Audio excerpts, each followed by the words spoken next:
d'abord vous souhaiter la bonne année. Mon trésorier, toujours un peu facétieux, m'a dit on aurait peut-être pu faire la galette des rois, mais comme nous sommes dans une association robespierriste, on a un peu hésité. Et il a dit la tête de veau traditionnelle du banquet républicain du 21 janvier, on n'a pas les moyens. Bon, donc on vous offre un petit casse-croûte, la bière, et puis, ma foi, l'occasion de faire connaissance avec l'arbre. Alors ce soir, eh bien, nous avons le plaisir et l'honneur surtout d'accueillir notre ami Comsimien, qui est membre d'une autre société robespierriste qui s'appelle la Société des études robespierristes. Comsimien est maître de conférence à la Sorbonne, voilà, comme vous avez pu le voir. Je vais lui laisser bien volontiers la parole. Alors, merci à l'arbre, merci à vous aussi qui êtes là. Et donc aujourd'hui, on va parler d'école et de révolution. Les choses que je vais vous raconter sont largement des choses qui sont issues d'un livre qui sortira d'ici 2-3 semaines, tiré de ma thèse sur la question des enseignants et des écoles primaires pendant la Révolution et la période un peu avant. Et pour bien comprendre ce qui va suivre, je vais repartir de choses qui peuvent vous paraître peut-être très générales ou pas, mais sur lesquelles il faut s'appuyer au point de départ. Vous savez que la Révolution, dès 1789, est marquée par ce qu'on pourrait appeler, ce que les historiens appellent volontiers, un transfert de la puissance souveraine du roi à la nation. Et c'est l'affirmation du principe de la souveraineté de la nation. Et que dans ce cadre-là, les révolutionnaires imaginent très vite qu'il leur incombe de bâtir une cité nouvelle reposant notamment sur le principe de la souveraineté de la nation. Ils imaginent la Révolution comme le moment où se fabriquerait un nouveau contrat social. Ils ont lu Rousseau intensément, avec sérieux, etc. Et ils imaginent ce moment-là comme le moment de la fabrique d'un nouveau contrat social, un nouveau contrat social qui serait finalement, pour faire simple et pour résumer, la Déclaration des droits de l'homme et la Constitution que les révolutionnaires vont entreprendre de rédiger dès l'été 1789. Cette Déclaration des droits de l'homme et cette Constitution, vous le savez aussi, est fondée sur le principe du règne de la loi. La Révolution, ce sera ça, elle est inséparable du règne de la loi.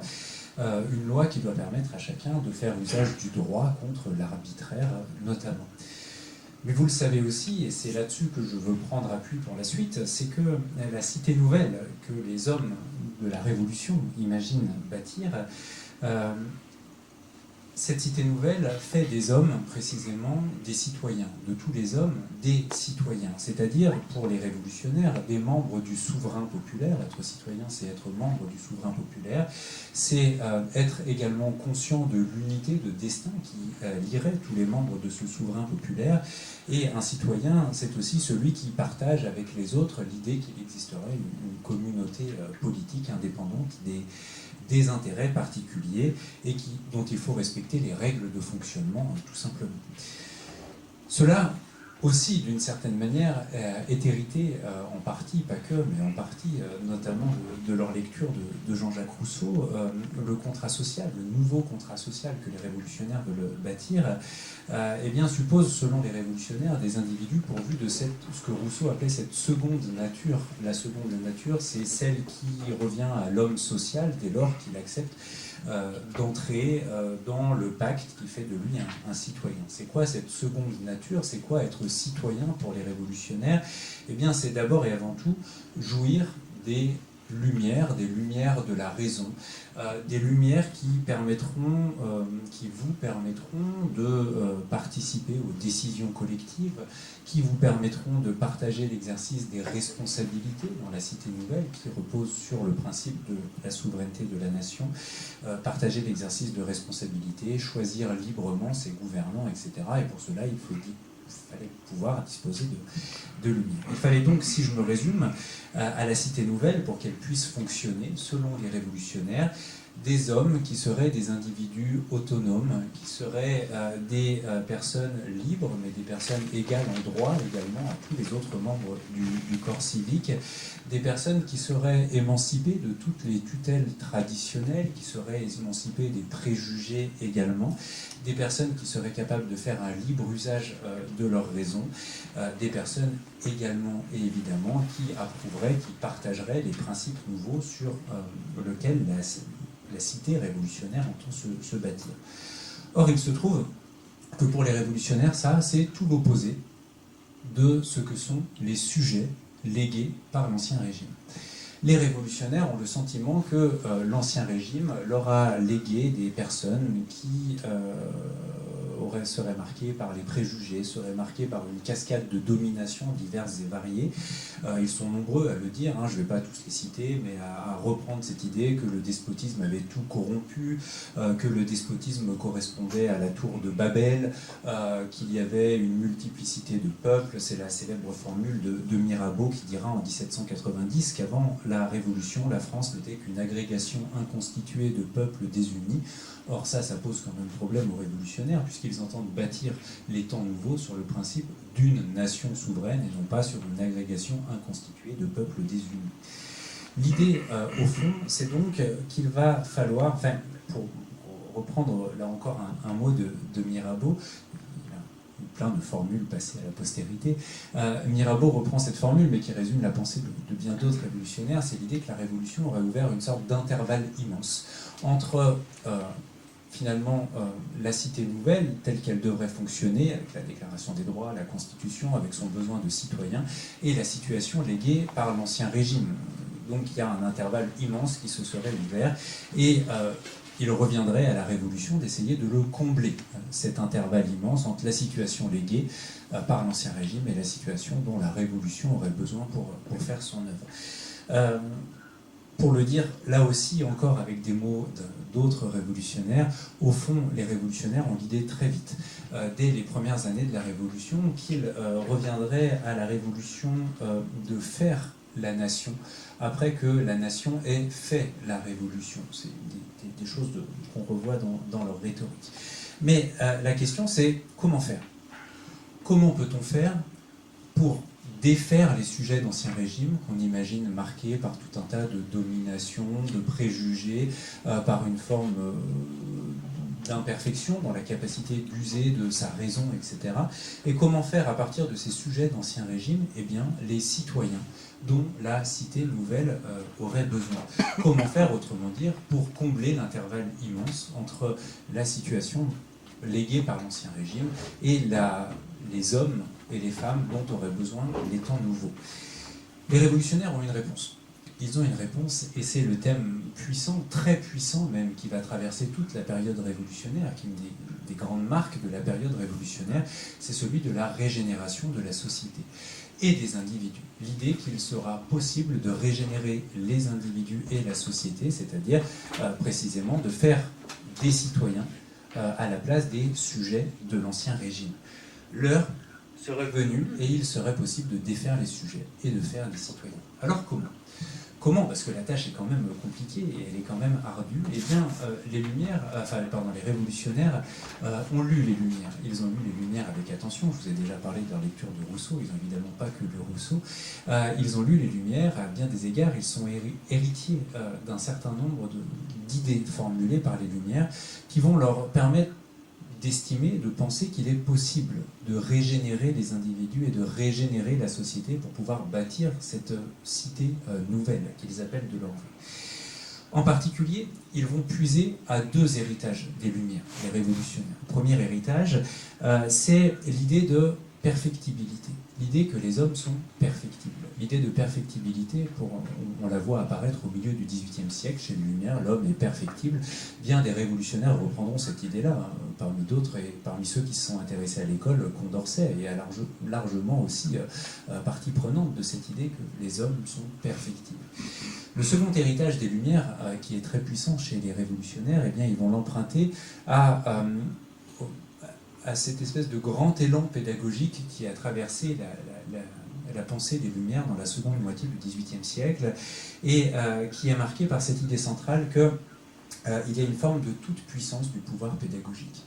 Helvétius a eu cette formule célèbre. Alors Helvétius, tout le monde n'est pas d'accord avec lui à l'époque, mais il a une formule célèbre qui résume assez bien la pensée des Lumières. Helvétius disait dans un ouvrage posthume paru dans les années 1770, « L'éducation peut tout. L'éducation peut tout. Si, d'une part, les hommes sont perfectibles, et que d'autre part, l'éducation peut tout, alors les révolutionnaires vont en tirer la conclusion, après les Lumières, que c'est donc par l'éducation que l'on va pouvoir essayer de fabriquer cet homme nouveau, le citoyen, et cette femme nouvelle, la citoyenne, dont la révolution aurait besoin pour se perpétuer dans le temps. » Et voilà donc l'éducation placée très tôt au cœur du combat politique mené par les révolutionnaires. Les révolutionnaires ont fait de l'éducation une actualité politique de tout premier ordre. Je mobilise ici une référence que vous retrouverez dans le Robespierre d'Hervé qui est assis ici. Hervé, je crois, à un moment cite une lettre d'Augustin Robespierre, le petit frère de Maximilien, dans lequel Augustin explique que ce qu'il faut à la République, c'est en gros trois choses, et il n'y a pas qu'Augustin Robespierre qui pense ça à l'époque, c'est une pensée très largement partagée. Ce qu'il faut, c'est une constitution, c'est un code civil, et c'est un système d'éducation nationale. Ces trois choses-là, c'est ça qu'il faut pour pouvoir stabiliser la République dans le temps, la projeter vers l'avenir. Et donc, l'éducation devient une actualité politique, un objet du combat politique. L'éducation, ça concerne tout le monde. Mais les révolutionnaires vont notamment investir très fortement l'éducation des enfants. Parce que les enfants, c'est plus simple a priori avec eux. Le problème de la régénération, c'est qu'il faut essayer de défaire le sujet pour faire le citoyen, je vous ai dit. L'avantage avec les enfants, c'est qu'a priori, ils n'ont pas connu l'Ancien Régime, ou alors ils ont très peu connu l'Ancien Régime. Ils sont a priori donc moins affectés par les défauts de l'Ancien Régime. Et il est donc plus facile à partir des enfants de faire les citoyens et les citoyennes dont la Révolution, la République bientôt, aura besoin pour durer. Et donc, les révolutionnaires réfléchissent. Ils réfléchissent beaucoup, ils réfléchissent en profondeur. Leurs débats sur l'instruction publique sont assez stupéfiants. Il y a une longue liste de travaux qui sont publiés, de réflexions sur l'instruction publique dès l'époque de la Constituante, avec cette volonté de débattre du sujet en profondeur et non pas de manière superficielle. Et puis, il va y avoir des grands rapports, des propositions de loi qui vont essayer de concrétiser cette volonté de créer une école pour les citoyens, pour créer des citoyens et des citoyennes. Le premier de ces grands rapports sera présenté à l'Assemblée nationale constituante par Talleyrand en septembre 1791. Pas de chance. Le sujet est vraiment... Talleyrand propose une refonte d'assez grande envergure. On est en septembre 91, la Constituante va se séparer, la Constitution a été adoptée, on n'a pas le temps de réfléchir à un sujet d'une aussi grande importance, donc on se dit, bon bah, on reporte la discussion, ce sera à la législative de décider, l'Assemblée nationale législative. Pour l'Assemblée nationale législative, c'est Condorcet qui s'y colle. En avril 1792, le 20 avril 1792 précisément, et voilà donc Condorcet de présenter au nom du comité d'instruction publique un vaste projet de réorganisation de l'instruction publique, un peu différent de celui de Talleyrand par ailleurs. Mais le 20 avril 1792, l'Assemblée nationale législative est très occupée, c'est le jour où le roi se déplace à l'Assemblée nationale législative, l'heure est à la déclaration de guerre contre l'Autriche, par conséquent aussi par vote conséquent et à cause des alliances diplomatiques la Prusse. Et donc on dit, bon, bah, on va revoir plus tard la question de l'instruction publique. Ça ne veut pas dire qu'on n'y accorde pas d'importance, mais il y a une sorte de contingence des événements. Toujours est-il que donc, les choses changent avec l'arrivée de la République. Avec l'arrivée de la République, 1792, septembre 1792, on va très vite. Et cette fois, pour la première fois, véritablement en réalité, débattre de ce sujet-là à la Convention nationale. Vous savez que la République est établie le 22 septembre 1992. Eh bien, dès le mois de décembre 1792, s'engage à la Convention, donc la République n'a que 2 ou 3 mois, le premier grand débat de l'histoire parlementaire française sur la question de l'instruction publique. Cette fois, plusieurs voix s'élèvent, des propositions contraires s'expriment, des écrits sont publiés par les députés qui ne peuvent pas s'exprimer, etc. Vous noterez bien que ce premier débat sur l'instruction publique s'ouvre en même temps que le procès du roi à la Convention, ce qui montre quand même aussi l'importance l'importance des choses, mais le fait que dès qu'on rentre en République, on engage enfin ce premier débat sur l'instruction publique est aussi symptomatique d'une chose fondamentale. Comme le notait très bien Claude Nicollet, la République française s'est su très vite et très tôt condamnée à être enseignante ou à ne pas être. C'est-à-dire que l'idée s'est imposée très vite à la Convention. Au fond, seule l'école pouvait former les citoyens dont la République avait besoin, et que sans ces citoyens, la République ne pourrait pas survivre bien longtemps. Alors, parmi toutes ces propositions qui s'expriment, en 91, en 92, puis ça continue ensuite en 93, il y a des points communs, notamment entre les députés ou entre certaines propositions qui sont publiées lorsqu'elles ne sont pas prononcées à la Convention ou à la législative. Et parmi ces points communs, on peut en lister un certain nombre qui vraiment font consensus entre les révolutionnaires. Ce qui fait consensus, d'abord, c'est que c'est à l'État de s'occuper de l'instruction publique. L'État doit s'occuper de l'instruction publique, là où autrefois cette question avait été assez largement déléguée, en théorie du moins, à l'Église. Désormais, c'est à l'État, en tant que représentant d'une forme d'intérêt commun à l'ensemble de la nation, de prendre en charge la question de l'école. La deuxième conviction, donc ça veut dire que, j'insiste là-dessus parce que ce sera important pour la suite, les révolutionnaires dès 91-92 sont d'accord sur le principe que l'État doit être instructeur. L'école doit assurer une mission d'enseignement. Deuxième point commun, c'est l'idée que le degré primaire, l'éducation élémentaire, celui qui s'adresse au plus grand nombre de citoyens, doit être gratuit. Il doit y avoir des écoles publiques qui doivent gratuitement assurer un enseignement élémentaire de base, dans lequel on apprendra à lire, écrire, compter, mais également, pense-t-on, un enseignement civique. On apprendra aux enfants leurs droits et leurs devoirs de citoyens et une morale imprégnée des principes révolutionnaires. Autre principe assez largement partagé, c'est que cette éducation dispensée dans les écoles primaires qui seront publiques devra être la même en tout point du territoire. Ça, c'est le principe d'égalité, c'est le principe d'unité et d'indivisibilité de la nation également. Tous les enfants devront recevoir le même type d'enseignement où qu'ils soient. Autre principe qui fait assez largement consensus, du moins pendant les premières années de la Révolution, c'est que pour réussir sa tâche, l'école doit fonctionner comme une sorte de petite république, une république en réduction, où les enfants apprendraient concrètement, en acte, le métier de citoyen. C'est assez largement hérité de des principes sensualistes qui imprègnent la philosophie des Lumières. C'est l'idée qu'on apprend par l'expérience sensible. Et donc à l'école, il faudrait que les enfants apprennent déjà à devenir citoyens.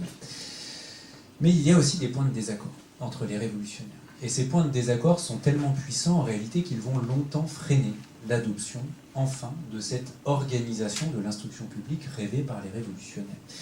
Les points de désaccord, ils ne sont pas si nombreux que ça, mais, comme je vous le disais à l'instant, ils sont importants. Il y a d'abord l'idée au fond, l'État doit prendre en charge combien de degrés d'instruction publique. L'école primaire pour tous, gratuite, d'accord, mais est-ce que l'État doit aussi prendre en charge les degrés supérieurs d'instruction publique, ce qu'on appellerait aujourd'hui le secondaire ou le supérieur? Autrement dit, est-ce que l'État doit prendre en charge plus que ce qui va être dispensé à tout le monde?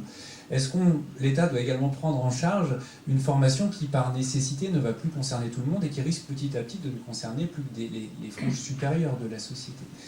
Tout le monde n'est pas d'accord sur le sujet. Certains pensent que oui, d'autres que pensent que non. Par ailleurs, est-ce que la scolarité élémentaire, celle pour tout le monde, est-ce qu'elle doit être obligatoire ou non? Et là, c'est compliqué. Tout le monde n'arrive pas à se mettre d'accord parce que derrière la question de l'obligation, il y a la question de la contrainte qui se pose. Et jusqu'à quel point l'État peut contraindre les citoyens? C'est une question beaucoup plus vaste qui se pose à travers celle de l'obligation scolaire. Jusqu'où l'État peut-il contraindre les membres de la nation? Enfin, il y a la question du privé.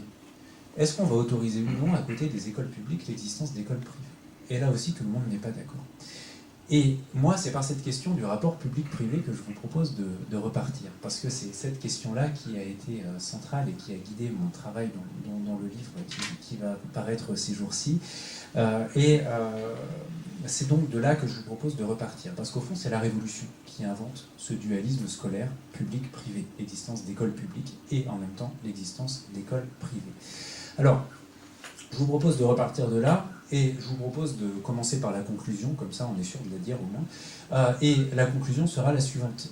Les historiens qui s'intéressent à l'école pendant la Révolution savent une chose, ils le savent depuis à peu près 140 ou 150 ans qu'on s'intéresse à l'histoire de l'école pendant la Révolution. Il y a un fait qui est évident, qui est incontestable, c'est qu'à la fin de la Révolution, Les écoles privées, puisqu'on va finir par les autoriser, j'y reviendrai tout à l'heure, les écoles privées sont devenues considérablement plus nombreuses que les écoles publiques. Autrement dit, ça fait 150 ans que les historiens s'entendent sur un constat. Le projet scolaire républicain, tel que la République l'a voulu à partir de 92-93, a échoué à bien des égards, échoué en tout cas statistiquement en nombre, à se concrétiser sur le terrain parce que les écoles publiques l'ont emporté. Alors, vous allez me dire, oui, mais comment le comprendre ? Eh bien, ça fait à peu près 150 ans aussi que les historiens proposent une interprétation. Enfin, 150 ans, oui, on va bientôt y être à peu près 150 ans. 140 plus exactement. En gros, on commence à s'intéresser à cette question de l'école pendant la Révolution depuis les débuts de la Troisième République. Et c'est pas un hasard, parce qu'on est en plein débat scolaire au début de la Troisième République et on s'intéresse à l'école, donc on s'intéresse aussi à l'histoire de l'école. Et depuis ce moment-là, les historiens proposent une interprétation très simple. Si les écoles privées l'ont emporté, et de beaucoup, à la fin de la Révolution, c'est tout simplement à cause d'une dimension politique et religieuse. En tout cas, pour le dire autrement, l'interprétation qui est proposée est d'ordre politico-religieuse. Les parents auraient très majoritairement choisi de scolariser leurs enfants dans les écoles privées, tout simplement parce que ces écoles privées auraient dispensé un enseignement confessionnel, autrement dit religieux, rejetant les principes nouveaux, rejetant les principes républicains, les principes révolutionnaires. Inversement, les écoles publiques auraient échoué parce qu'elles proposaient un enseignement laïcisé, un enseignement sans Dieu, fondé exclusivement sur les principes révolutionnaires. Dès lors qu'on formule cette interprétation-là, vous noterez quelque chose quand même, c'est que l'échec de l'école publique nous dirait quelque chose de fondamental sur la population française en général. La population française aurait rejeté les principes révolutionnaires, puisqu'elle n'aurait pas voulu y scolariser ses enfants dans des écoles dispensant les principes nouveaux. Alors, moi, cette interprétation, elle m'a semblé faire problème. Elle m'a semblé faire problème d'abord parce que, bon, elle vient tout droit des années 1870, 1880, 1890, à un moment où, précisément, le combat est brûlant entre républicains et cléricaux, pour faire simple, et il se trouve que ceux qui s'engagent dans l'histoire de l'école pendant la Révolution sont eux-mêmes des personnes qui, par leur interprétation historique, entendent faire œuvre de combat dans les débats de la Troisième République. Et d'une certaine manière, cette interprétation, elle colle trop bien à la situation de la Troisième République pour ne pas nous titiller. Est-ce que c'est possible que déjà 100 ans avant la Troisième République, les termes du problème aient été exactement les mêmes ? Et puis, il y a autre chose qui me gênait quand j'ai commencé mes recherches, c'est qu'il y avait eu quelques travaux qui avaient été publiés dans les années 1980-90 qui ne proposaient pas une grande refonte explicative du dualisme scolaire public-privé, mais qui quand même introduisaient des petits éléments de doute. D'abord, une enquête dans les années 1980 qui montrait qu'en réalité, dans près d'une école privée sur deux, on retrouvait du matériel pédagogique républicain. Ah oui, voilà, qui est gênant quand même. Si dans une école privée sur deux, on retrouve des livres républicains ou des instituteurs républicains, l'idée qu'on scolarise beaucoup les enfants dans le privé parce que les instituteurs seraient hostiles à la République et que parce qu'ils ne dispenseraient qu'un enseignement religieux, il y a un problème. La même enquête montrait qu'inversement, plus d'un instituteur privé public sur trois était considéré par les autorités comme fanatique, c'est-à-dire comme dispensant un enseignement religieux, confessionnel. Donc dans plus d'une école publique sur trois, on dispensait un enseignement religieux et pourtant les écoles publiques n'allaient pas très bien. Et inversement, dans près d'une école privée sur deux, on dispensait un enseignement républicain et manifestement les écoles privées l'avaient emporté. Voilà qui était complexe à comprendre. Un autre chercheur allemand, Hans Christian Harten, lui, s'était intéressé à l'école pendant la Révolution, au début des années 1990, et avait notamment questionné le cas de la ville d'Amiens, qui est très bien renseigné, parce qu'on a des listes d'écoliers à la fin de la Révolution, pour les 2 dernières années de la Révolution, avec les noms des instituteurs, les listes des élèves qui les fréquentent, etc. Et là, étonnement, à Amiens, on se rend compte, et c'est vrai dans d'autres villes aussi, qu'en fait, à la fin de la Révolution, dans les villes, les écoles publiques se portent bien. Il y en a à peu près un nombre pas loin, enfin ça dépend des cas, mais un nombre d'écoles publiques qui n'est pas effondré par rapport aux écoles privées. Et on se rend compte que souvent, dans les écoles publiques, il y a plus d'élèves que dans les écoles privées, à Amiens en tout cas, et c'est vrai aussi dans d'autres villes. Et c'est donc ce qui m'a poussé à formuler une hypothèse, qui s'est plutôt confirmée par la suite. Si on veut comprendre pourquoi les écoles privées l'ont emporté, pourquoi les écoles publiques n'ont pas réussi, alors en fait c'est au monde rural qu'il fallait s'intéresser, pas au monde des villes. Il fallait aller voir du côté des campagnes, que les historiens avaient moins étudié jusqu'à présent. Sauf que pour comprendre ce qui se passe dans les campagnes, il fallait remonter un peu le temps. Et je vous propose donc, pour revenir ensuite à la Révolution, de commencer par remonter un peu le temps. Tout simplement parce que les parents qui ont scolarisé leurs enfants à la fin de la Révolution dans les écoles privées, ce sont des gens qui ont connu l'Ancien Régime avant de connaître la Révolution. Et ce sont donc des gens qui ont un rapport à l'école qui est plus ancien que la Révolution elle-même. Donc je vous propose de faire marche arrière, de revenir un petit peu de 2-3 décennies en arrière, pour dresser le panorama de ce que c'était l'école dans le monde rural à la veille de la Révolution. Et ensuite, on entrera ensemble dans l'histoire scolaire de la Révolution, si vous le voulez bien. Alors, première chose pour laquelle il faut commencer à revenir en arrière, c'est de lever un doute. L'école était déjà très présente dans le monde rural à la veille de la Révolution. En gros, les écoles étaient devenues de plus en plus... Enfin, les premières écoles dans le monde rural, elles apparaissent au XIVe ou XVe siècle. Elles sont peu nombreuses à ce moment-là, mais il y a une vraie accélération de l'implantation d'écoles dans le monde rural depuis la fin du XVIIe siècle. Depuis les années 1670, en gros, ça s'accélère. Or, il se trouve que dans les campagnes de la deuxième moitié du XVIIIe siècle, il y a une sorte de dynamique un peu fondamentale qui est en cours, qui est plus ou moins aboutie selon les endroits, selon les régions, selon les villages même, mais enfin une dynamique quand même assez fortement prononcée un peu partout, dans l'ensemble du royaume de France, qui est un processus d'appropriation locale de l'école. Une appropriation locale de l'école et une appropriation locale de la fonction enseignante également. Au fond, les 3 dernières décennies de l'Ancien Régime peuvent être comprises comme un moment d'affirmation de l'école comme institution de proximité.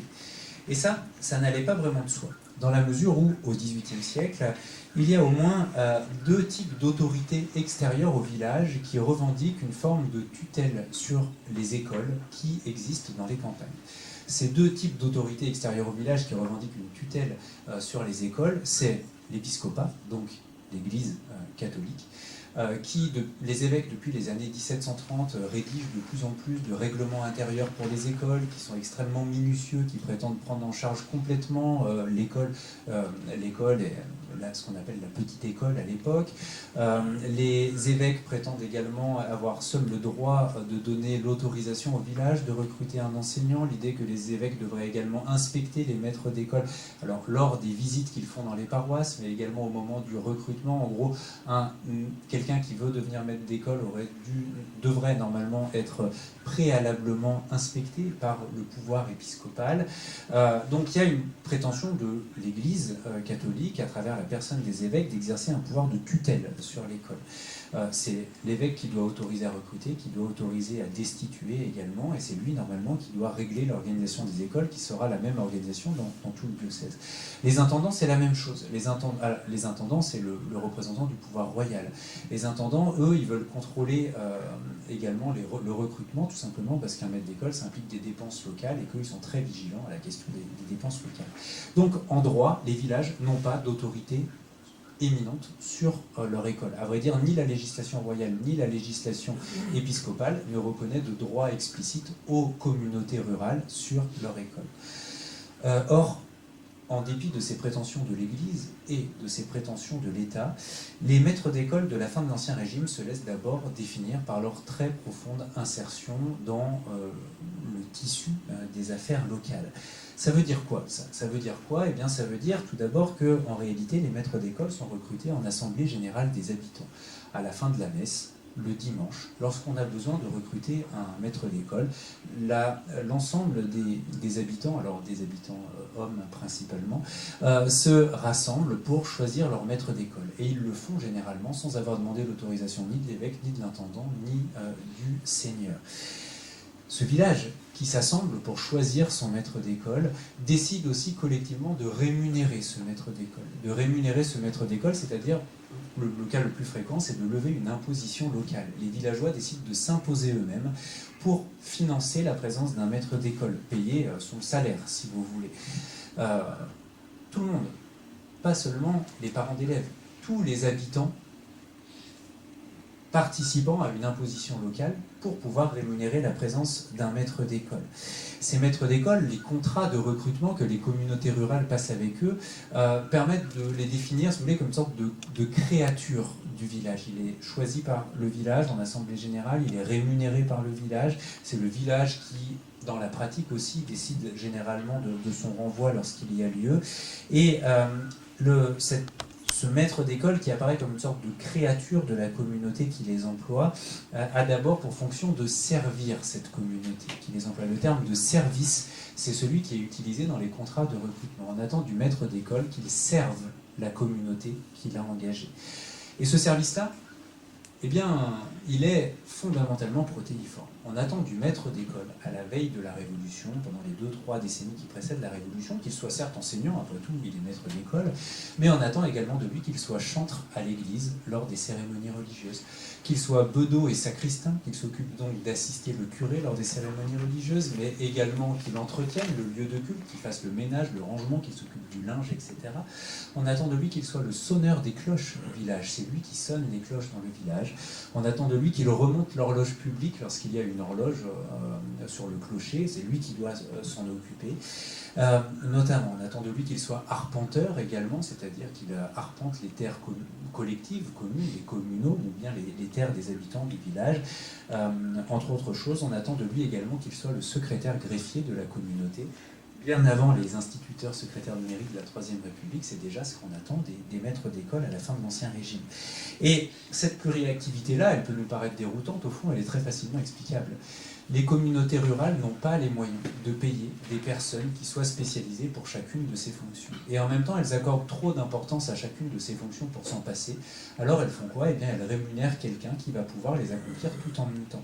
Et comme ces fonctions impliquent pour certaines une maîtrise de l'écrit, eh bien, il était plus ou moins inévitable que ce soit le maître d'école. En tout cas, on va donc payer le maître d'école pour faire tout ça.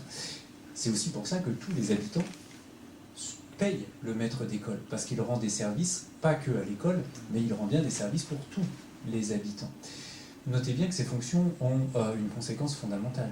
Le maître d'école va donc être présent au cœur de l'église lors des cérémonies religieuses, comme chantre, comme sacristain, et c'est ce qui explique que dans les campagnes, il n'y ait quasiment pas de femmes qui soient maîtresses d'école à la fin de l'Ancien Régime. À plus de 93%, ce sont des hommes lorsqu'on identifie des enseignants dans les villages, tout simplement parce que cette présence au cœur, pendant le culte, bloquait la présence des femmes.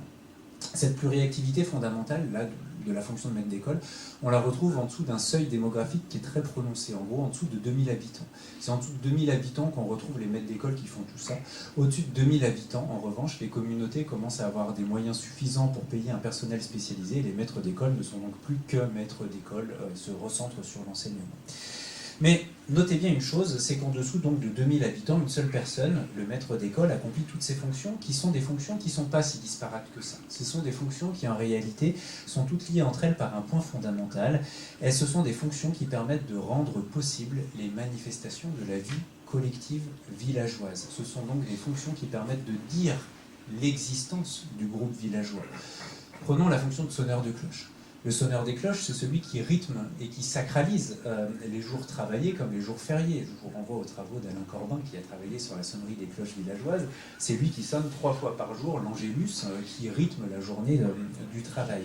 C'est également lui, le sonneur des cloches, qui va rendre sensibles les contours territoriaux de la communauté villageoise, puisque comme l'a bien montré Alain Corbin, on considère à l'époque que finalement là où on arrête d'entendre la sonnerie des cloches du village, c'est là aussi où s'arrête le territoire de la communauté et où commence le territoire d'une autre communauté. C'est lui qui protège, le sonneur des cloches également, donc le maître d'école, le territoire villageois, parce qu'à l'époque il y a cette croyance qui veut que les orages seraient provoqués par des démons et que les démons auraient horreur des sonneries des cloches. Et donc on demande au maître d'école de sonner les cloches dès que le temps vient à l'orage, pour essayer de dissiper l'orage et pour que l'orage ne détruise pas les récoltes. En tant qu'arpenteur, le maître d'école, c'est celui qui va dire et même représenter de façon figurée, sous la forme de carte, le territoire de la collectivité. En tant que chantre à l'église, le maître d'école, il est la voix de ce qu'on appelle le plein chant, qui est chanté à l'époque lors des cérémonies religieuses. Et ce chant-là, le chant liturgique, est vécu par les habitants assemblés comme le chant d'une communauté tout entière, que toute la communauté des fidèles va entonner à la suite du maître d'école. En tant que remonteur de l'horloge, il informe du temps commun qu'il passe. En tant que bedeau, que sacristain, il va entretenir l'église, qui est fondamentalement le lieu de la vie collective, là où on s'assemble.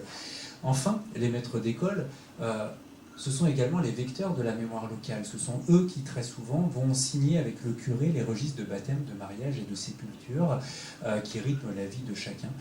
On leur demande par leur voix de chanter lors des messes de fondation ou des obits, c'est-à-dire des messes qui sont faites en l'honneur des défunts du village, à un moment où l'idée d'un lien entre la communauté des morts et la communauté des vivants demeure extrêmement forte. Alors, une fois que je vous ai dit tout ça, vous allez me dire, oh là là, le maître d'école avait l'air d'être drôlement important quand même à l'époque, et vous avez plutôt raison. Mais quelle place on lui accordait vraiment dans les communautés rurales? Est-ce qu'on lui accordait une place de premier choix? Eh bien non, on lui accordait plutôt un rang secondaire, un rang du serviteur. On lui, je vous l'ai dit, on attendait de lui qu'il rende service, qu'il rende des services, et bien précisément ici, il faut l'entendre au sens de serviteur. Quelqu'un qui serait au service de, comme un domestique, si vous le voulez. À cela dit que son maître ne serait pas individuel, mais collectif. C'est le village entier qui est le maître du maître d'école. Et d'ailleurs, cette empreinte domestique-là, de cette fonction, on la retrouve partout. On la rémunère avec des gages. Les gages, c'est le salaire des domestiques à l'époque. Comme les domestiques, on attend d'eux qu'ils soient disponibles à tout moment du jour ou de la nuit. Si la nuit, il y a quelqu'un qui est mourant, alors il doit tout à faire cessant de se réveiller et aller aider le curé à l'administration des derniers sacrements. Si le maître d'école doit quitter le territoire de la paroisse, les contrats de recrutement disent très régulièrement qu'il faut que le maître d'école demande l'autorisation à la communauté pour pouvoir quitter la paroisse, le temps de régler une affaire dans la ville voisine, ou etc. Et vous comprendrez en tout cas que, compte tenu de toutes ces fonctions symboliques accomplies pour le groupe villageois par le maître d'école, dire l'existence de la communauté, rendre possible les manifestations collectives de la communauté, compte tenu aussi de son statut de serviteur du groupe villageois, eh bien, on comprend sans peine que les villages, à la fin de l'Ancien Régime, éprouvent ce vif sentiment que les clauses qu'ils rédigent dans les contrats de recrutement leur sont propres. Que les conditions de l'exercice de cette fonction sont propres au village qui les a définis pour ce maître d'école-là, dans ce village-là, et donc que les clauses d'exercice de la fonction de maître d'école seraient irréductibles à l'échelle paroissiale au sein de laquelle elles ont été définies. Et les contrats de recrutement de maîtres d'école, lorsqu'on les compulse à la suite, les uns à la suite des autres, je l'ai fait pour vous, eh bien, reviennent d'ailleurs sans cesse sur l'idée que le maître d'école devra exercer ses fonctions en respectant les usages locaux, la tradition de la communauté, qu'il devra exercer ses fonctions comme ses prédécesseurs l'ont exercé avant lui. Autrement dit, la fonction de maître d'école à la fin de l'Ancien Régime s'ancre dans un complexe assez vaste, à vrai dire, qui est celui des coutumes locales. Il doit exercer sa fonction de manière coutumière, la coutume de ce village-là. Alors vous allez me dire, bon, ça fait un moment que je parle et j'ai toujours pas parlé d'enseignement. C'est quand même fâcheux parce qu'on parle de maître d'école. Qu'en est-il donc de l'enseignement? Eh bien, il se trouve que l'enseignement, à la fin de l'Ancien Régime, répond exactement au même impératif qui est celui de la perpétuation de la communauté dans sa culture et dans ses pratiques partagées. L'idée que l'enseignement doit finalement œuvrer à entretenir l'identité du groupe local. Pourquoi je vous dis ça? Eh bien tout simplement parce que l'école, à la fin de l'Ancien Régime, doit d'abord apprendre aux enfants à faire communauté. Elle doit leur apprendre à faire communauté, et c'est la raison pour laquelle les pratiques pédagogiques du maître d'école sont elles-mêmes étroitement définies et encadrées par les contrats de recrutement que les assemblées générales, à l'issue de la messe dans l'église, nouent avec les maîtres d'école. On demande aux maîtres d'école de respecter la façon d'enseigner dans ce village-là, et non pas un autre. Alors comment la classe tenue par le maître d'école pouvait-elle apprendre aux enfants à faire communauté? Eh bien, par une façon de faire court, qui, au fond, se ressemblait assez d'une paroisse à l'autre, quoique les paroisses en dépensaient en l'occurrence, mais il y avait une façon de faire l'école qui était finalement assez largement partagée. Ce qui est intéressant aussi, c'est que cette façon de faire classe, elle va encore être assez pérenne dans le temps, on la retrouve encore de façon très présente au début du XIXe siècle. Je vous résume cette façon de faire classe. À une époque, la fin de l'Ancien Régime, où la scolarité était payante. C'est-à-dire que, certes, la communauté levait un impôt pour rémunérer le maître d'école pour toutes ses fonctions, etc., mais les parents qui voulaient envoyer leurs enfants à l'école devaient payer en plus le maître d'école. Et bien, à cette époque où la scolarisation était payante, tous les enfants du village, même les pauvres, grâce à un système de charité, de solidarité paroissiale, tous les enfants allaient à l'école pour apprendre à maîtriser ce qu'on pourrait appeler la lecture religieuse. Une lecture religieuse qui est fondamentalement aussi une lecture récitation. Ça veut dire quoi? Eh bien, ça veut dire qu'à l'école, les enfants commençaient par apprendre par cœur les principales prières chrétiennes, avant la Révolution. Pater Noster, Credo, Ave Maria, toutes ces choses-là. Ils apprenaient cela en les récitant en chœur, tous ensemble. Une fois qu'ils connaissaient ces prières par cœur, ils apprenaient à les décoder, d'abord alphabétiquement, avec les lettres de l'alphabet, et ensuite par syllabes, donc l'encodage alphabétique de ces prières-là. Enfin, lorsque l'encodage alphabétique puis syllabique était su, eh bien, les enfants lisaient collectivement ces prières qu'ils avaient donc préalablement appris par cœur. Ils les lisaient collectivement, tous ensemble, sur des livres, les abécédaires, qui généralement étaient fournis par la communauté d'habitants au maître d'école. Vous remarquez une chose, c'est que ces prières sont en latin. Dans le monde catholique, du moins, elles sont en latin. Une langue que les enfants ne comprennent pas à ce stade-là des choses et qu'on ne leur explicite pas. Ce n'est que plus tard qu'on apprendra, mais à quelques enfants seulement, ceux des élites villageoises, à comprendre le latin. À ce stade-là, on est donc en présence d'une lecture où le contenu importe moins que la forme. La forme, c'est pouvoir réciter tous ensemble et céder pour cela de la lecture les principales prières chrétiennes.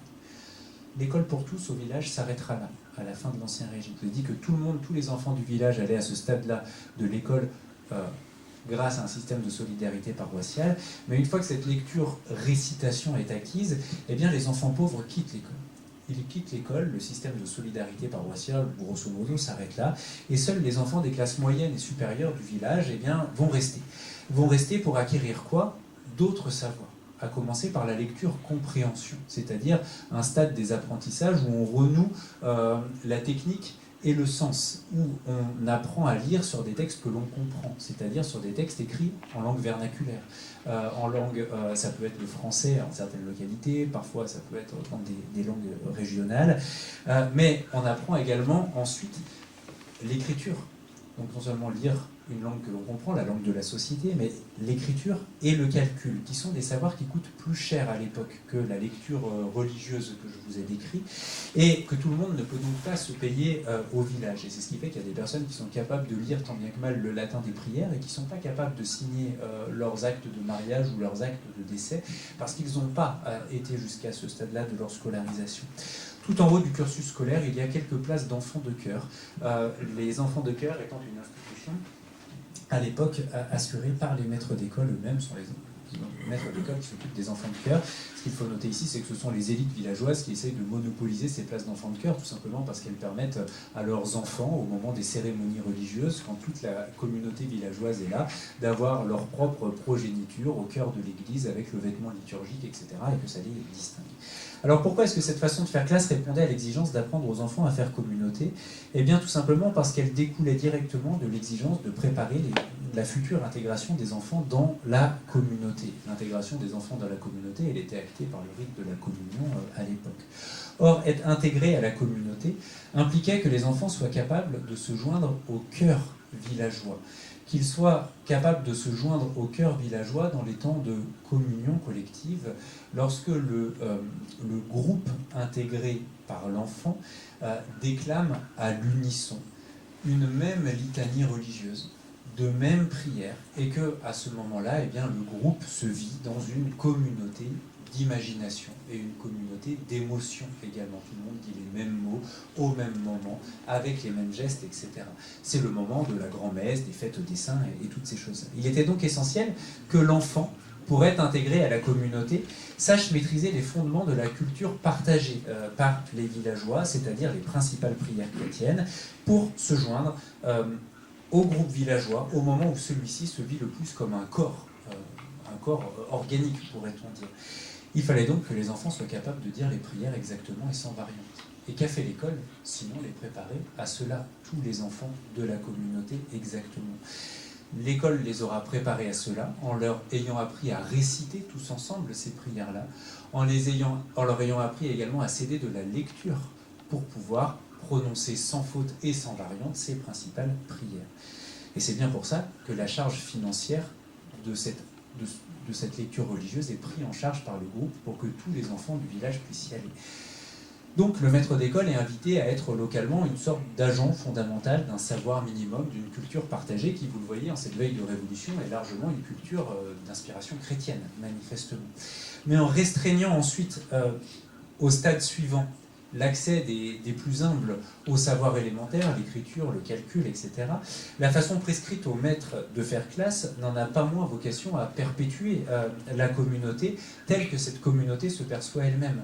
Parce que finalement, si les enfants pauvres quittent l'école après avoir appris cette lecture-récitation et qu'il ne reste plus que les enfants des classes moyennes et supérieures au moment d'apprendre l'écriture, la lecture-compréhension, au moment d'apprendre le calcul, eh bien la classe devient aussi un miroir de la communauté, c'est-à-dire un lieu où les enfants apprennent, en le vivant déjà, que la société villageoise est un univers très hiérarchisé, socialement très hiérarchisé et très inégalitaire au fond.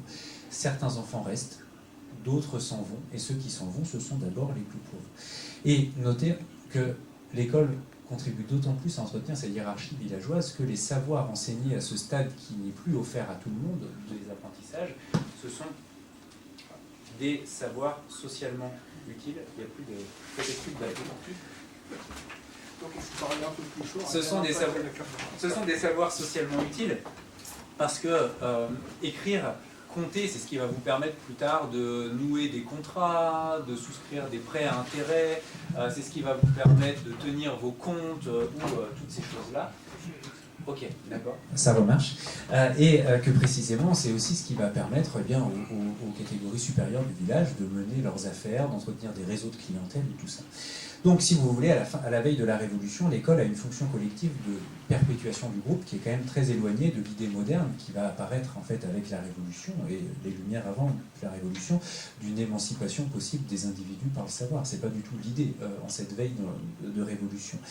Notez d'ailleurs que les instituteurs qui veulent, les maîtres d'école qui veulent introduire de nouvelles façons de faire classe, inspirées notamment des pratiques des Lumières à la veille de la Révolution, sont souvent très mal perçus par les communautés rurales, tout simplement parce que ces maîtres d'école qui essayent d'innover avec des pratiques pédagogiques inspirées des Lumières, eh bien, introduisent une rupture par rapport à la coutume, à la façon traditionnelle de faire classe dans ce village, et que les villages, ça ne va pas pour les communautés qui ont au contraire l'impression que c'est elles qui doivent déterminer la façon de faire classe. Bref, à la veille de la Révolution, le maître d'école est devenu un des symboles les plus visibles de l'existence du fait communautaire. Et c'est ça que je voulais qu'on ait bien en tête.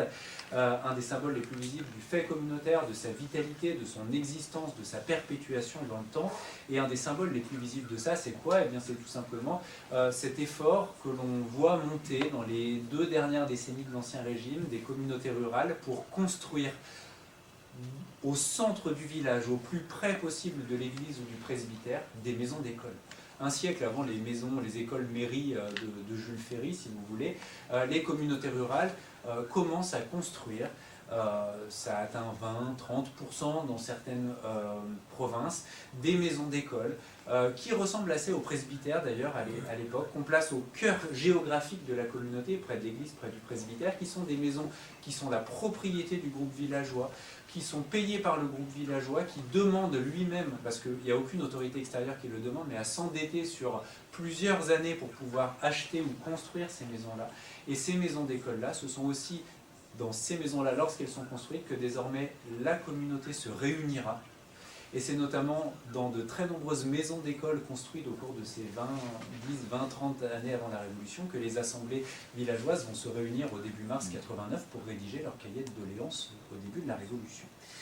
Bon, en tout cas, vous comprendrez mieux pourquoi, compte tenu de cette importance symbolique prise par l'école et ses maîtres à la veille de la Révolution, eh bien, vous comprenez mieux pourquoi les villageois n'hésitent pas à enfreindre les prescriptions épiscopales ou les prescriptions royales qui voudraient que ce soit les intendants ou les évêques qui devraient ordonner l'école. Ils ont vraiment l'impression que l'école, c'est leur affaire, les villages, à la veille de la Révolution. Et donc, seules les communautés rurales seraient finalement, pourraient véritablement faire fonctionner leur école en vertu de leurs règles, etc.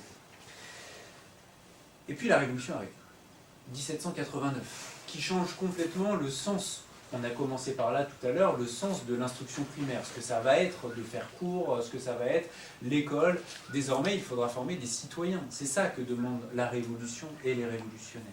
Sauf en même temps, je vous l'ai dit, que les révolutionnaires n'arrivent pas à se mettre d'accord entre eux parce qu'il y a des points de blocage. Vous vous souvenez, l'obligation scolaire, la coexistence publique-privée, le nombre de degrés pour l'instruction publique, tout ça empêche les points d'accord. Et ça empêche les points d'accord jusqu'à la fin du mois de décembre 1793. C'est en décembre 1793 seulement que la première loi scolaire réorganisant enfin l'école en vertu des attentes des républicains est adoptée.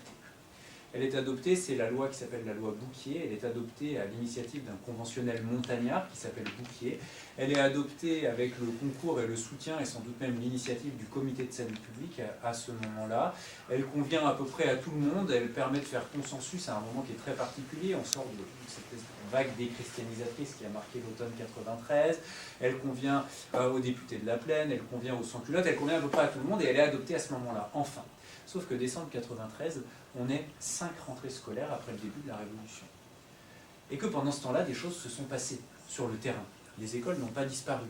Oui, mais par contre, entre-temps, ont disparu qui? Les autorités de tutelle qui prétendaient, depuis des décennies et des décennies, exercer un droit sur l'école. Les intendants, ils commencent à démissionner dès l'été 89. Les évêques, avec la constitution civile du clergé, je ne vous rappelle pas cette histoire, mais la quasi-totalité des évêques abdiquent. Ceux qui veulent continuer le combat partent en exil. Et puis à la place, on nomme des évêques constitutionnels. Sauf que la constitution civile du clergé n'accorde à aucun moment de compétences scolaires à l'Église constitutionnelle. Tout simplement parce que pour les révolutionnaires, c'est à l'État de s'occuper de cette question-là et non pas à l'Église. Donc tout, et je ne vous parle pas des seigneurs qui pouvaient avoir des prétentions ou non, bon bah là, la nuit du 4 août est passée par là, etc. Donc tous ces acteurs-là de l'école disparaissent, et au fond de tous les acteurs anciens de l'école, il n'en reste qu'un, les communautés rurales. Les communautés rurales qui sortent précisément renforcées de la loi du 14 décembre 1789, qui a organisé à partir des communautés d'Ancien Régime, les communes, en les dotant de municipalités. Et les communes rurales sortent renforcées par cette loi du 14 décembre 1789. Les juristes considèrent que la loi du 14 décembre 1789 a instauré un régime local communaliste, c'est-à-dire que désormais assez peu de choses échappent aux municipalités pour tout ce qui concerne la conduite des affaires locales. Et vous me voyez déjà venir. Les évêques sont plus là, les intendants sont plus là, et les communes, elles, sont renforcées. Que se passe-t-il? Eh bien, les communes rurales, avec leur municipalité, estiment que désormais, il leur revient à elles et à elles seules, sans même plus avoir besoin d'essayer d'échapper aux autorités supérieures, il leur revient à elles seules de s'occuper de leur école, de recruter leur maître d'école et de régler le fonctionnement de leur école. Fait important, les communes rurales auraient au moins pu respecter quand même les termes de la loi, c'est-à-dire faire en sorte que les maîtres d'école soient recrutés par la municipalité. Or, en général, ce n'est pas ça qui se passe. C'est-à-dire que, et on voit très bien ici comment les communes rurales réussissent à jouer des termes de la loi au début de la Révolution. Vous savez que la loi, au début de la Révolution, établit un suffrage censitaire, c'est-à-dire une distinction citoyens actifs qui ont tous les droits politiques et des citoyens passifs qui n'ont que les droits civils et pas les droits politiques. Eh bien, les communes rurales, on le voit bien avec le cas de l'école, réussissent un peu à dépasser ces distinctions censitaires établies par la loi, puisque, et là j'insiste, hors de tout cadre légal, lorsque les communes rurales veulent recruter un maître d'école pendant les 5 premières années de la Révolution, que font-elles? Elles réunissent l'Assemblée générale des habitants, comme autrefois, alors que la loi ne leur accordait plus ce droit-là. L'Assemblée générale des habitants ne devait plus exister désormais, sauf hors de cas très particuliers. Mais c'est une instance d'Ancien Régime qui ne devait plus exister. Et là, en réalité, les municipalités continuent à convoquer cette Assemblée générale des habitants. On recrute ainsi en Assemblée générale le maître d'école, on est cette fois au début de la Révolution. Et comme à la veille de la Révolution, on continue en Assemblée générale à demander au maître d'école de faire la classe en respectant les coutumes locales, on demande au maître d'école de continuer à sonner les cloches villageoises, à être chantre à l'église, à être secrétaire et greffier de la communauté, bedeau, sacristain, etc.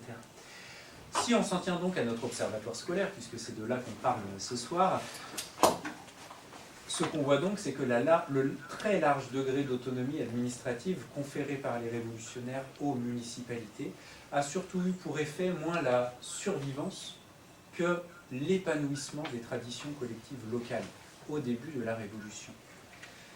Ce que l'on voit également, c'est que la Révolution, malgré ses déclarations de principe, l'État instructeur, etc., la Révolution française, en ses premières années, et parce qu'il y a une situation de vide législatif autour de l'école en ces premières années, eh bien la Révolution ne contrarie pas du tout l'emprise locale sur l'école. Au contraire, elle contribue dans un premier temps à accentuer l'emprise des localités sur le fonctionnement de l'école.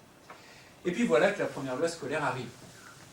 29 Frimaire en 2, 19 décembre 1793, la loi Bouquier dont je vous ai parlé, la toute première loi, véritable loi scolaire de l'époque républicaine.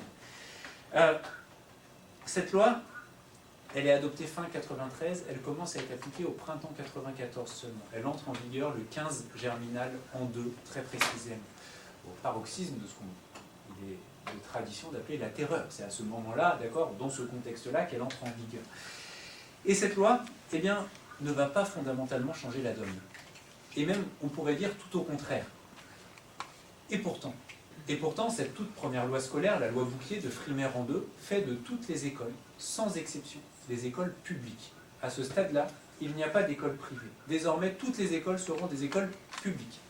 Par ailleurs, un siècle avant Jules Ferry, cette loi Bouquier fait de toutes les écoles non seulement des écoles publiques, mais des écoles gratuites pour les garçons ou les filles, des écoles obligatoires également. Les enfants devront la fréquenter au moins pendant 3 ans, en gros entre 6 et 8 ans, mais ça peut être plus, mais au moins 3 ans. Donc écoles publiques, toutes gratuites, obligatoires, toutes. Principe de l'obligation scolaire. Une telle loi, articulée au principe d'obligation, en 93-94, on aurait pu se dire, oulala, mais ça va être un échec cette histoire par rapport à tout ce qu'on vient de voir. Eh bien non. Cette loi va rencontrer un évident succès dans le pays. Il n'y a jamais eu tant d'écoles publiques dans la République française pendant la période révolutionnaire que durant l'année, puisqu'elle ne va être appliquée qu'1 an, pendant l'année d'application de cette loi. Non seulement il n'y a jamais tant eu d'écoles publiques, mais elles n'ont jamais été tant fréquentées, les écoles publiques, que pendant cette année-là d'application de la loi Bouquier. On a des écoles, on a des listes d'écoliers, je vous expliquerai pourquoi, mais on a des listes d'écoliers. Il n'est pas rare d'avoir des écoles fréquentées par 80, 90, 100 élèves devant l'instituteur public. Elles sont très fréquentées. Et ce qu'on peut dire à cette époque-là, c'est que là, en 94, et jusqu'au printemps 95 en gros, le maillage scolaire d'Ancien Régime est préservé. Et il est préservé par l'école publique. C'est-à-dire que la Révolution ne défait pas le maillage scolaire d'école publique, elle le préserve par l'école publique. Comment on peut l'expliquer, ce succès de la loi Bouquier?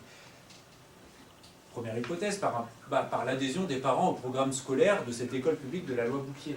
Et là, on fait fausse route. Pourquoi? Tout simplement parce que la loi s'est bien gardée de définir un quelconque programme précis ou de quelconque pratique pédagogique précise.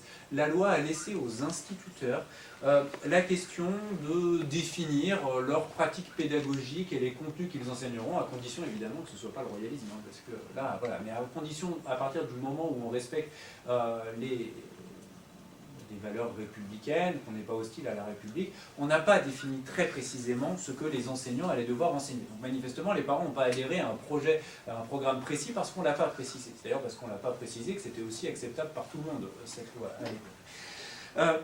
Par contre, on peut expliquer ce succès en soulignant que cette loi, la loi Bouquier, loi, je vous rappelle, hein, défendue, proposée à bien des égards par le comité de salut public, par l'intermédiaire de Bouquier, qui lui n'était pas membre du comité de salut public, cette loi et son exécution sur le terrain par les autorités a laissé en réalité un très large degré d'autonomie à qui?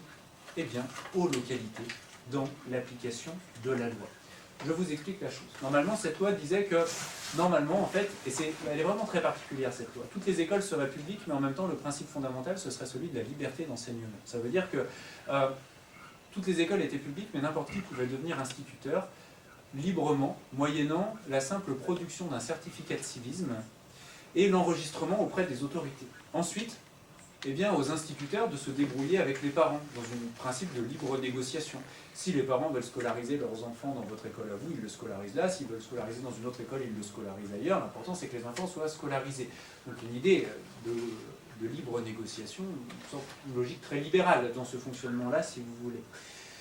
Et c'est pas comme ça que les choses vont se passer. Pourquoi? Eh bien parce que les localités vont profiter du fait que la loi accordait aux municipalités la surveillance des écoles, la surveillance et non pas la réglementation, non pas le recrutement des instituteurs, puisque tout le monde peut librement devenir instituteur en se faisant seulement enregistrer, eh bien la loi accordait en revanche la surveillance de ces écoles aux municipalités.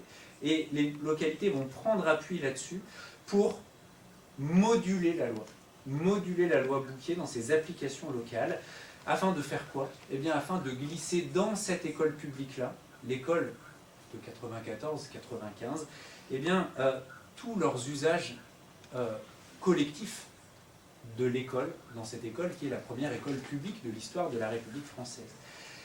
Ça se traduit par quoi? Eh bien, en fait, la logique de libre installation. Je veux être instituteur, je vais me faire enregistrer par la municipalité parce que j'ai un certificat de civisme. Ça, on le voit dans les villes, mais on ne le voit pas dans les villages. Il se passe quoi dans les villages? Eh bien, dans les villages, les communes rurales font de l'école et du choix de l'instituteur un champ d'expression de la communauté tout entière. C'est-à-dire que, tout simplement, au lieu du simple processus d'enregistrement de l'instituteur qui veut devenir instituteur, on fait quoi? Eh bien, on convoque l'Assemblée générale des habitants, pardi. Et voilà l'ancienne Assemblée générale des habitants, qui avait encore moins de raison d'être en 94 qu'en 90 ou en 91, qui s'assemble pour choisir son instituteur et pour confier à cet instituteur public eh bien, les mêmes fonctions collectives que d'habitude, secrétaire greffier de la communauté, éventuellement chantre à l'église, éventuellement sonneur des cloches, parce que même si on ne doit plus sonner les cloches, les rapports des administrations n'arrêtent pas de s'en lamenter, on les entend sonner partout en réalité, etc. Donc on continue de le recruter collectivement en assemblée générale, et cette assemblée générale continue encore en l'an 2 et en l'an 3 à définir les pratiques scolaires également que devrait appliquer cet instituteur public. Alors, on est en pleine terreur avec tous les guillemets qui s'imposent à ce terme, on le sait désormais. On est au moment a priori où les lieux communs disent « Ah bah c'est la centralisation jacobine ». Alors là, on met beaucoup de guillemets aussi parce que cette expression n'a pas grand sens. On aurait au moins pu s'attendre à ce que les agents de l'État, les représentants de l'État central s'opposent à cette appropriation locale de la loi Bouquier. Eh ben non. Ils sont au courant, ah ben ça on le sait, parce qu'il y a même des villages qui n'hésitent pas à envoyer les comptes rendus de leur recrutement collectif de l'instituteur, alors que ça répond à aucune règle de fonctionnement définie par la loi, ni au texte, ni à l'esprit de la loi. Et pourtant, les administrations de districts, surtout de départements aussi, laissent faire. Elles laissent faire pourquoi? Parce qu'elles ont fort à faire par ailleurs. La guerre, l'effort de guerre, la guerre extérieure, la guerre civile, la mobilisation des rouages de l'économie pour les grains, pour les réquisitions des soldats, pour tout ça. Et donc, ils laissent faire cette appropriation locale de la loi dont ils ont connaissance, alors qu'elle ne répond ni à la loi ni à l'esprit de la loi, je vous l'ai dit. Et à cette date, ce que l'on peut dire donc, c'est que les usages collectifs de l'école étaient solubles dans l'école publique. Ils étaient solubles dans l'école publique, et c'est ça qui explique le succès de cette toute première école publique de l'histoire de la République française. Et les communes ont vraiment le sentiment, à ce moment-là, d'avoir atteint une forme de compétence souveraine sur leur école, en l'an 2 et en l'an 3. Je vous cite juste une commune, je ne vais pas toutes les citer, évidemment, mais juste une, la commune d'Inval, en Picardie. Elle trahit très bien le sentiment éprouvé par les communautés, désormais, d'avoir la pleine compétence scolaire. La commune d'Inval, en Picardie, sous la loi Bouquier, recrute un instituteur, et que dit-elle à cet instituteur? Que couche-t-elle dans le procès-verbal? Il est écrit qu'elle donne plein pouvoir à l'instituteur d'établir une école dans la commune. C'est la commune, collectivement, en assemblée générale, qui donne plein pouvoir à l'instituteur d'ouvrir son école, alors que la loi faisait que l'instituteur devait juste se faire enregistrer normalement. L'an 2 consacre donc près d'un demi-siècle de dynamique scolaire villageoise. En 1794, les villages parviennent à être enfin pleinement seuls aux commandes de leur école, et pour l'heure, ils le sont dans le cadre de l'école publique. Mais tout change à partir de 1795. Tout change à partir de 1795 quand sont adoptées deux lois, coup sur coup, qui vont réorganiser en profondeur ce système d'instruction publique. Ces deux lois, c'est la loi Lacanal d'abord et la loi Daunou un an plus tard. Or, que disent ces deux lois? Ces deux lois, elles ont pour particularité de créer enfin, avec beaucoup de retard, mais enfin, le principe de l'État instructeur, l'État se chargeant de l'instruction toute courte. Elles ont aussi, avec beaucoup de retard surtout, et c'est là que je veux en venir, la particularité de créer pour la première fois un système scolaire dual. À partir de 1995, des écoles privées seront donc autorisées à côté des écoles publiques. Il n'y a pas d'école privée avant 1795. Elles naissent en 1795 avec la loi Lacanal. Et on a déjà évoqué le diagnostic.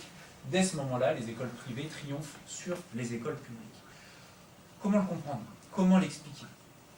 Pour le comprendre, alors il y a plusieurs raisons. Il y en a une qui est très simple. 1995, la loi Lacanal entre en fonction. Instituteurs privés rémunérés par les parents, instituteurs publics rémunérés par la nation. Rémunérés par la nation à salaire fixe et en assignat. En 1995, pire crise économique de la période révolutionnaire. Inflation énorme, l'assignat ne vaut plus rien, autrement dit, être instituteur public est une ruine. Il y a plus de chances de survivre en étant instituteur privé. Mais il y a une autre raison, plus fondamentale que ça encore, parce qu'à partir de la loi suivante, la loi Donou, le principe de la gratuité de l'instruction publique, des écoles publiques est abandonné, les écoles publiques seront elles aussi payantes et pourtant elles ne réussissent pas mieux. Il faut donc chercher ailleurs. Et pour le comprendre, il faut surtout rappeler que le directoire, donc à partir de 1995 et jusqu'en 1999, est une période marquée par un processus de centralisation politique et de centralisation administrative qui est très important, qui se traduit entre autres par, et ça c'est fondamental, une dissociation entre l'échelle des communautés d'habitants et celle de l'organisation administrative.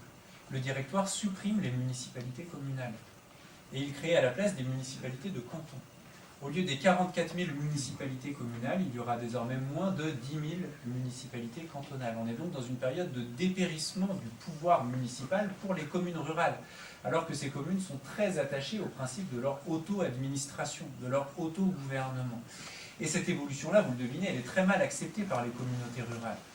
Et on voit donc, là, Jean-Pierre Gessen notamment l'a très bien montré, il s'opère à partir du directoire une sorte de rupture entre les communautés d'habitants et l'État. Une rupture entre les communautés d'habitants et l'État, ça veut dire une attitude des communautés rurales qui est une attitude de résistance passive des communautés rurales vis-à-vis des injonctions de l'État. Une rupture des communautés rurales vis-à-vis de l'État, ça veut dire également la défense acharnée du côté des communautés rurales de ce qui reste de leur patrimoine matériel, l'église, le presbytère, ou de leur patrimoine immatériel, c'est-à-dire notamment les pratiques collectives communautaires, comme les pratiques, entre autres, religieuses. C'est dans ce contexte-là que surviennent les lois Lacanal et Donou. Or, les lois Lacanal et Donou ont pour particularité non seulement de s'inscrire dans ce contexte, mais de participer à ce contexte centralisateur. Ces deux lois ont en effet en commun d'arracher l'école publique à la sphère des compétences communales. Ces deux lois, ce sont elles qui mettent enfin concrètement en œuvre, je vous le disais, le principe de l'État instructeur. Ça veut dire quoi? Ça veut dire que désormais, les instituteurs publics ne seront plus installés ou recrutés à l'échelle villageoise. Non, les instituteurs publics seront nommés par qui? Par les principaux relais de l'État dans les territoires, c'est-à-dire les districts au temps de la loi Lacanal, les départements au temps de la loi Donou. Ce sont désormais les départements qui nommeront les instituteurs publics, les départements qui destitueront les instituteurs publics. À charge également pour ces départements de rédiger des règlements scolaires uniformes à l'intérieur de leur ressort territorial.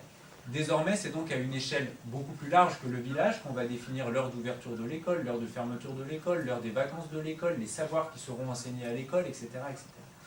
Ces deux lois, Lacanal et Donou, confient aussi, donc au district d'abord, au département ensuite, au temps du directoire, la responsabilité de tracer les toutes premières cartes scolaires de l'histoire de la République française.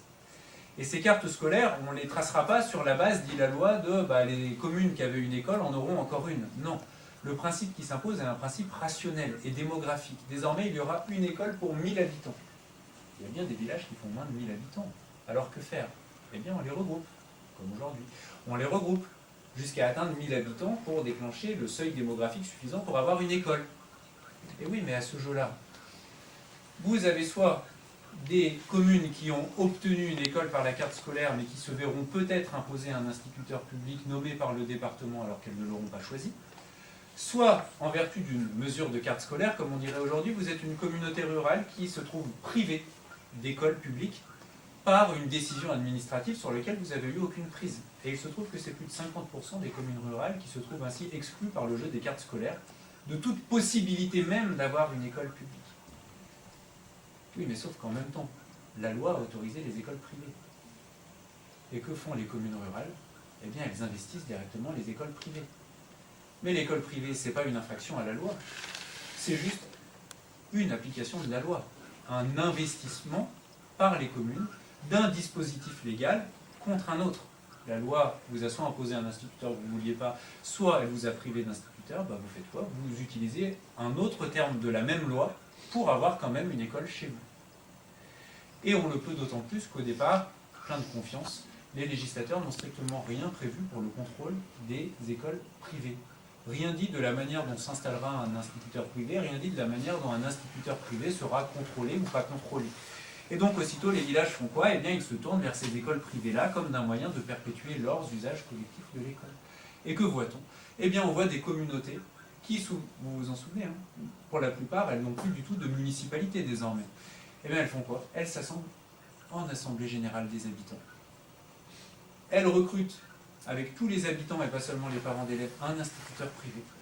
Tous ensemble ils décident des horaires d'ouverture de l'école, ils décident des fonctions que devra accomplir l'instituteur privé, tenez par exemple secrétaire greffier, par exemple sonneur des cloches, par exemple chantre à l'église, etc.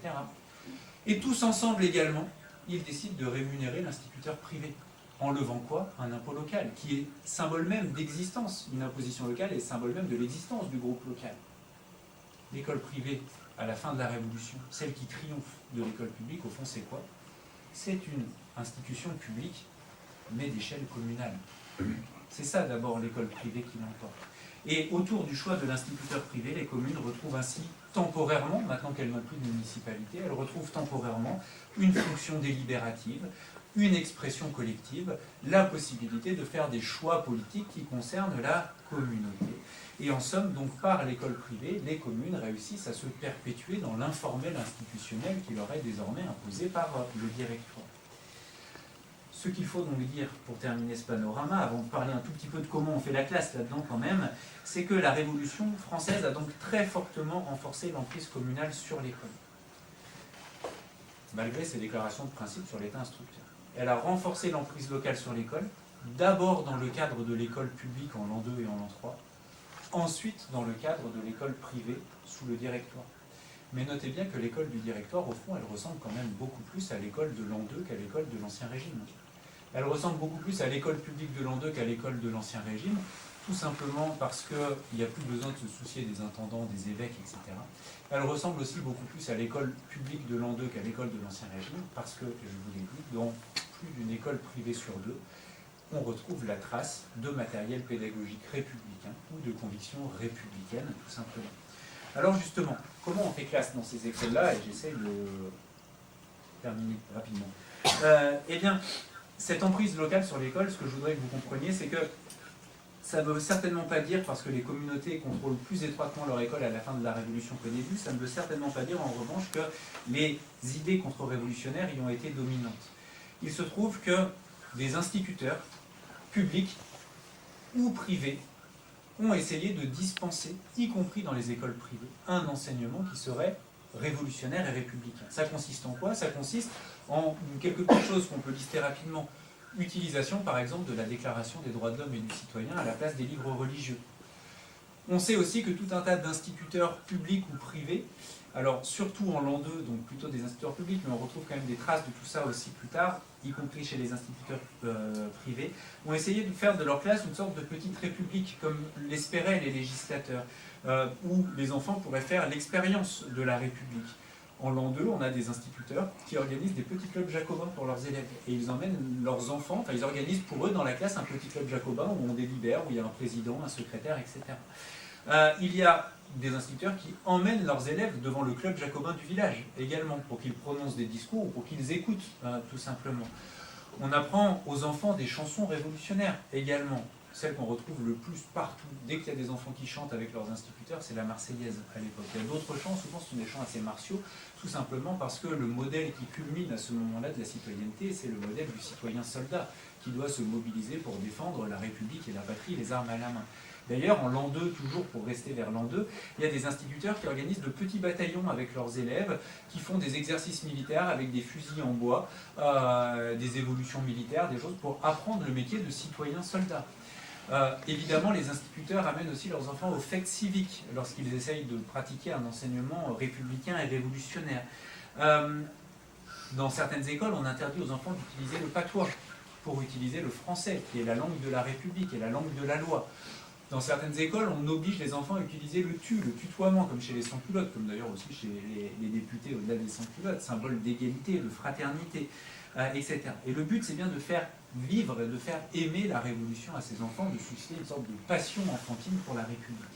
Est-ce que ça a été exceptionnel? Ça, ces pratiques-là que je viens de vous décrire. Très rares sont les instituteurs qui mettent en œuvre chacune de ces pratiques. Ça existe, mais ils ne sont pas très nombreux. En revanche, ces pratiques-là, on trouve des instituteurs qui en mettent en œuvre l'une ou l'autre, ou etc., dans tous les départements. Quel que soit le département, vous trouverez toujours un instituteur, soit qui amène ses enfants, les écoliers aux fêtes civiques, soit qui utilise la Déclaration des droits de l'homme, soit qui fait chanter la Marseillaise. Vous trouverez ces éléments-là partout. Ça veut dire que ce modèle pédagogique a été de large circulation. C'est ceux qu'on retrouve en ville aussi à l'époque. Ce n'est pas une spécificité rurale. Mais en revanche, vous vous souvenez que le groupe contrôle plus étroitement l'école. Gardez bien ça en tête. Et si c'est le groupe local, qui recrute l'enseignant et qui détermine la manière dont il devra tenir l'école, c'est donc le groupe également qui détermine la conduite politique que l'instituteur devra tenir dans sa classe vis-à-vis de ses enfants. Et c'est donc le groupe qui va déterminer la nature révolutionnaire ou contre-révolutionnaire ou ni l'une ni l'autre de l'enseignement donné par l'instituteur. Pour savoir si donc les pratiques que je viens de vous décrire sont assez larges ou pas, il faut se référer à la géopolitique des campagnes françaises pendant la Révolution. Et là, on sait que c'est compliqué. On sait que c'est compliqué. En gros, on sait que de 89 à 91, on est dans un moment de rencontre entre les dynamiques révolutionnaires et les dynamiques locales. En gros, jusqu'au problème du serment des prêtres et à l'entrée en guerre, en 91-92, il y a une espèce de rencontre entre les campagnes et la Révolution. Et à ce moment-là, on trouve assez facilement, parce qu'il n'y a pas d'opposition, des maîtres d'école qui peuvent utiliser la Déclaration des droits de l'homme ou des choses comme ça. Les choses changent forcément à partir de 92-93, lorsque les attitudes collectives deviennent plus contrastées vis-à-vis de la Révolution. À partir de 92-93, c'est plus contrasté, mais on sait que la France rurale n'est ni massivement contre-révolutionnaire, ni massivement révolutionnaire. Il y a tout simplement un peu de tout. Il y a des communes révolutionnaires où la commune est collectivement engagée dans le soutien à la République, et en l'an 2, on dira même à l'effort de salut public. Il y a des communes plus incertaines, où il peut y avoir une municipalité qui s'oppose à un club jacobin, etc. Il peut y avoir des communes du mauvais gré qui essayent de freiner de toute leur force l'adoption des mesures révolutionnaires, et puis il y a les communes du refus, celles qui sont du refus contre-révolutionnaire. Voilà en gros pour faire une espèce de panorama ample et large de ce que c'est que la Révolution à l'école. La Révolution, pardon, dans le monde rural en 93-99. Et vous comprendrez donc aussi que vu que c'est le groupe local qui détermine la nature de l'enseignement et donc aussi la conduite politique tenue par l'enseignement, on ne va en réalité trouver de maîtres d'école délivrant un enseignement ouvertement républicain sur les bases que je viens de vous décrire que dans les communes qui sont collectivement engagées dans la Révolution. Éventuellement dans les communes un peu incertaines, dans une municipalité un peu timorée, un club jacobin plus engagé, mais globalement dans les communes les plus engagées collectivement dans la Révolution.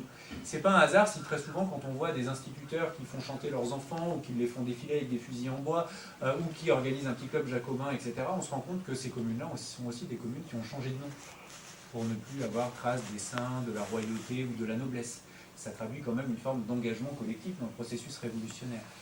Pour faire défiler les enfants devant le club jacobin local, encore faut-il qu'il y ait un club jacobin dans le village. Or, on sait qu'il n'y a que 16% des communes en France qui ont un club jacobin et 10% seulement des simples communes. C'est plutôt 60% dans les chefs-lieux de canton, mais 10% pour les simples communes. Et donc là, vous voyez, on commence à avoir un peu un chiffre. Peut-être que c'est 10% des communes en certains endroits seulement qui ont délivré où l'instituteur a délivré ce type d'enseignement. En fait, on ne peut pas avoir un chiffre global.